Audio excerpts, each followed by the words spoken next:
အခုဗီဒီယိုလေးကတော့ကျွန်တော်တို့မျိုး Apple Mac Mini M4 မှာ256 model ဝယ်ထားတဲ့လူတွေအတွက်ရည်ရွယ်ပါတယ်အဲဒီလိုလူတွေကတော့ကျွန်တော်တို့3ရင်းနဲ့ story မလောက်တဲ့ပြဿနာကိုကြောက်ရမှာဖြစ်ပါတယ်အဲဒီကြရင် story ကလည်းမြင့်ကျင်နေဆိုရင် default ကလည်း Apple ကိုဒီလိုမျိုး Mac Mini M4 ကို256မှာမယ်ဆို1 day မှာမယ်ဆိုရင်သူတို့နှစ်ခုကြာ$480တောင်ကောက်အောင်မှာဖြစ်ပါတယ်အဲဒီစားဒီလိုမျိုးဝယ်ပြီးမှကျွန်တော်တို့ဒီလိုမျိုး SSD upgrade လုပ်မယ်ဆိုရင်ခေါက်ချိုးနီးပါးဈေးနှုန်းနဲ့သက်သာမှာဖြစ်ပါတယ်အခုဗီဒီယိုလေးမှာကျွန်တော်ဒေါက်တာမတ်မှာဒီလိုမျိုး256 model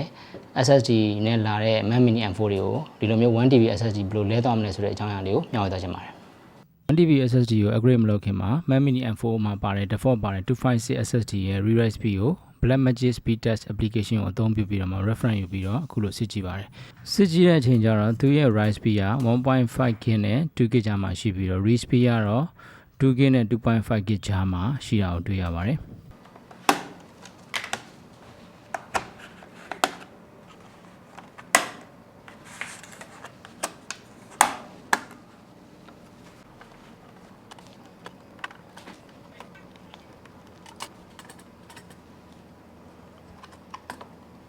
Mac Mini M4 model ရဲ့ cooling fan ကိုလှန်လိုက်တဲ့အချိန်ကျရင်တော့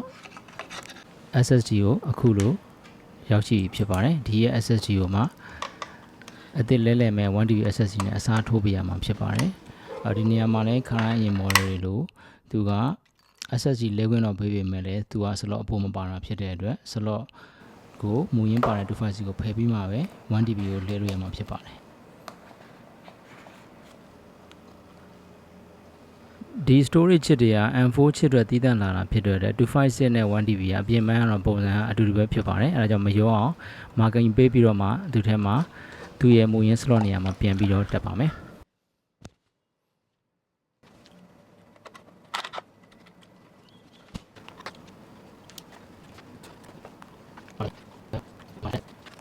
လဲပြီးဆိုတာနဲ့တော့